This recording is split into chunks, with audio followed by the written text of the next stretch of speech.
keberlangsungan masyarakat daerah di Papua, kawan-kawan. Orang-orang yang berada di sana tuntutan yang kita bawa adalah tuntutan yang sangat menantang, kawan-kawan, terkait dengan keberlangsungan kehidupan yang ada di Papua, kawan-kawan. Kita tidak ingin terjadi kerugian-kerugian.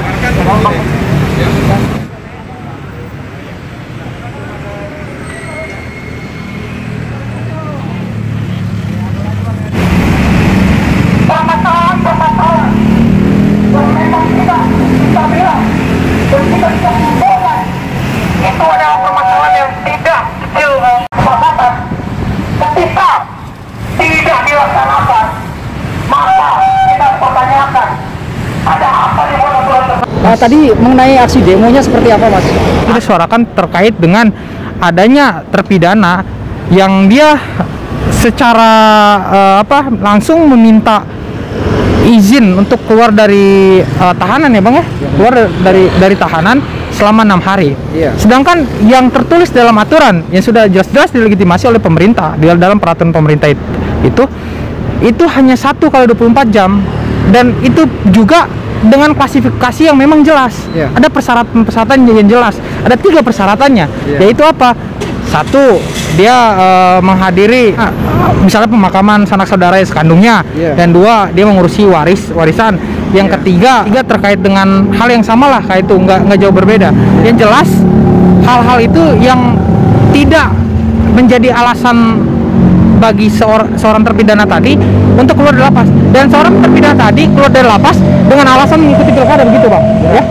Dengan alasan mengikuti pilkada. Hal itu kan mencontreng nilai-nilai yang memang terkandung dalam aturan sudah dilegitimasi pemerintah. Kayak memang kita akan minta keterangan juga dari Pak Bambang, karena kebetulan beliau juga yang diterima langsung dari tadi Pak Bambang masuk ke kantor ini ya, Kemenkumham. Benar kami diterima dengan Pak Ari Wibowo. Apa isi dari dialognya, isi dialognya itu ternyata ini perkara menarik sebenarnya ya. Perkara menarik ya. Perkara menarik karena disinilah mungkin yang kita sebut kecelakaan maut hukum ya. Artinya begini, permasalahannya adalah permasalahan pelanggaran pasal 52 ayat 1 Undang-Undang nomor peraturan pemerintah nomor 32 tahun 1999 tentang syarat dan tata cara pelaksanaan hak pembinaan pemasyarakatan ya. Pasal 52 itulah yang dijadikan alat untuk politik itu kan ya. Jadi begini dulu ceritanya.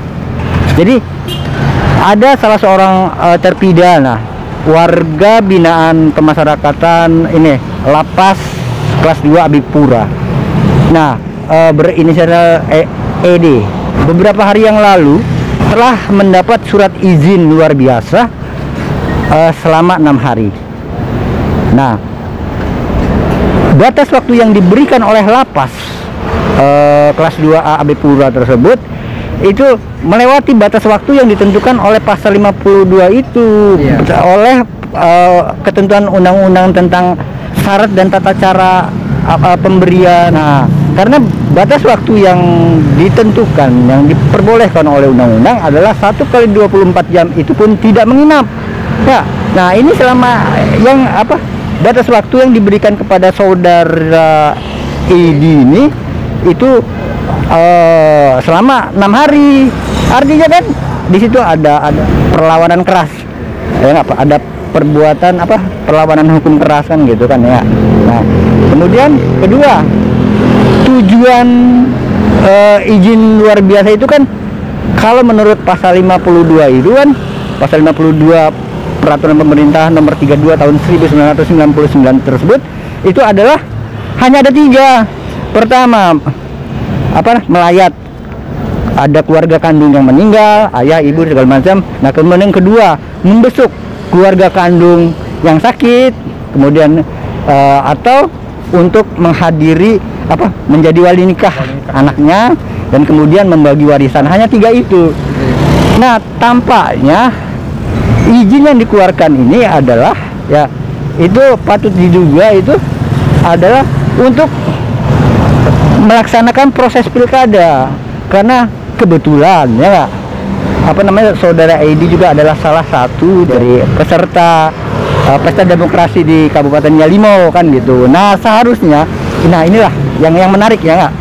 Jadi keluarnya izin luar biasa itu itu menurut pendapat kami itu diakibatkan oleh tidak adanya ya ketegakan garis lurus hukum pemilu. Kembalikanlah semuanya pada ketentuan undang-undang. Oke, terima kasih. Nah, pemirsa, seperti itu wawancara kami ya dengan beberapa rekan-rekan untuk menyuarakan masalah kasus hukum yang ada di wilayah Abepura ya, Abepura, Kabupaten Abepura ya. Hidayat Onyus melaporkan langsung dari kantor Kementerian Hukum Jakarta. Selamat siang.